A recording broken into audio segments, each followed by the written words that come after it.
Good morning, boys and girls, and welcome back to the southern wing of the Stink Bug Works. In front of you today is a very old boat. This was the first production of the Vortex hydroplane, which later became the Delta Force Vortex. When I first got this boat, it had a turbine style, not a very good one, but a turbine style hull. It had a canopy and an air scoop and an exhaust vent, but the proportions were all wrong. It looked weird. And over time, 10 years, 20 years, whatever, it warped into this horrible thing that you couldn't even tape down.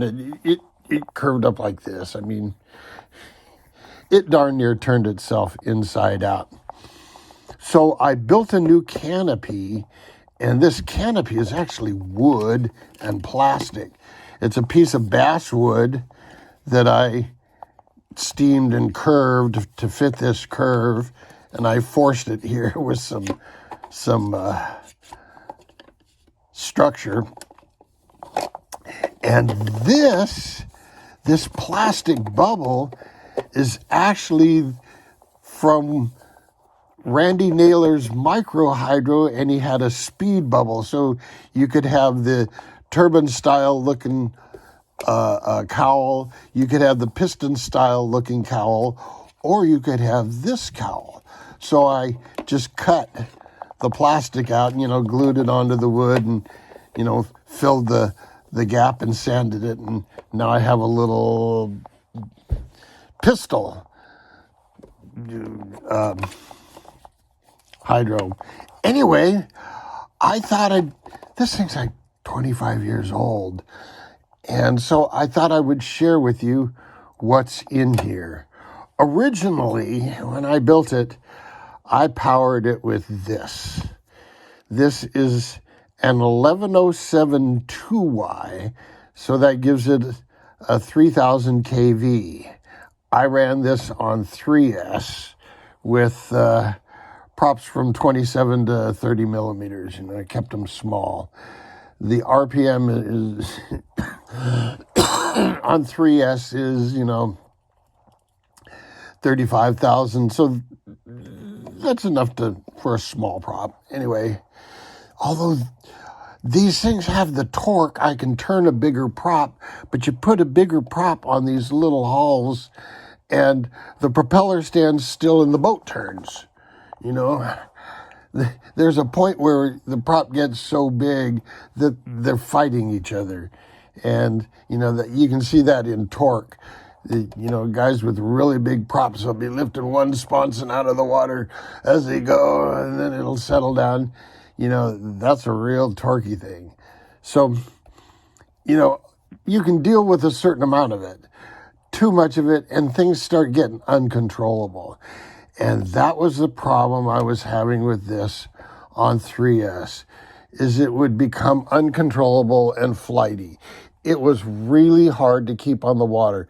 You get it running at a nice attitude, at a fair speed, and you pick up speed and you pick up speed and it runs real good and it runs real good.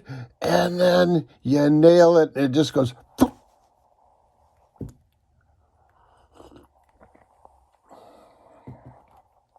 So this is the equivalent of a 2940 motor or a 2945 with this kind of KV on 3S. You listening to me? You hear me? A 2945, 3000 kV on 3S in this boat was really pushing the limit of power. Now, granted, this is one of Steve's motors, and pound for pound, this motor's, pound for pound and size for size, inch per inch, everything equal, this motor's going to be a beast compared to this motor. That's just the way it is, you know. This is made on a machine. This is handmade in America by Americans that speak English. So this, now let's look at what's in here. Let's look at what's in here. I have recently replaced this with a outrunner of 3600 kV. I'm thinking 3600 kV, I can run it on 2S and it'll be really sane. I can run it on 3S and it'll be really insane, but not so much as to send it into the stratosphere like this motor would. So it's really easy to overpower these little beasts. So, you know, it's not much different than, you know, you see in modern setups. I had the motor behind the battery, you know, some guys put the motor in front of the battery. Actually, that works better in most applications. Because the servo is so close to the through hull, and I'm using that bellows that has kind of a large through hull, I put the servo in at an angle to deal with the angles of the push rod so it didn't crash with that through hull. You know, the further the servo is away from that, the less critical it becomes. But when you're right up against it, you got to think about the arm moving this way as well as moving that way, because the arm will move in these weird patterns, because this is swinging an arc this way, this is swinging an arc that way, and so anyway, my servo's at an angle. The bottom, you know, my typical stuff, and the back, it's your ubiquitous, what is this, 52 millimeter rudder and your ubiquitous strut. Bingo. I may, if this motor's too crazy, I've seen this size boat run on this motor on 3S, and it runs real good. This motor on 3S is a nice, comfortable speed for this. A bigger motor on 3S will start being uncomfortable, but still controllable. It'll still be good. It'll still be good. So I think I may swap this out for this just because of the nature of my pond. This will probably be more than adequate. So there you go, boys and girls. Just something to talk about on a Saturday morning. Until next time, jet out. Welcome back, boys and girls. I thought I'd give you this little added bonus feature just to let you know what I've accomplished this morning.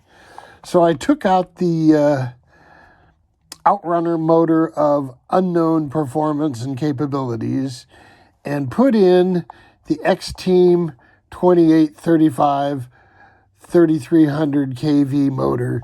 Same motor Big B's running in his snot rocket. I got rid of the water cooling in this water-cooled motor mount. It's not necessary if you cool the motor, you know. It's just added nonsense. And I got rid of a couple inches of cooling run in the interim. It's the same Sea King 40 amp that Big B's running. It's the same SMC 2200s that Big B's running. I promise. It's not me copying him. This boat's 25 years old. And Big B has this motor and this speed control in his right now. And he's planning on putting more motor and more speed control in. I am going the other way. I'm putting in less motor and less speed control. This thing with this motor was just uncontrollable. This motor needs to be, this is a 16 3/4 inch or 16 and a half, somewhere around there, maybe 16 and 3/4 inches. But it's just shy of 17 inches. And this is way too much motor. Now this is about 1/20th scale for full-size hydros. Might be a shade big for 1/20th scale. This would move a 1/16th scale boat. 1/16th scale would be 21, from 20 to 22 inches, give or take what you're modeling. This might be a better motor for 1/16th scale. Keep it real light. Run this on 3S and look out. You could have a real screamer. So that's my thinking on that. This was just too much for this boat. It couldn't handle it. Now,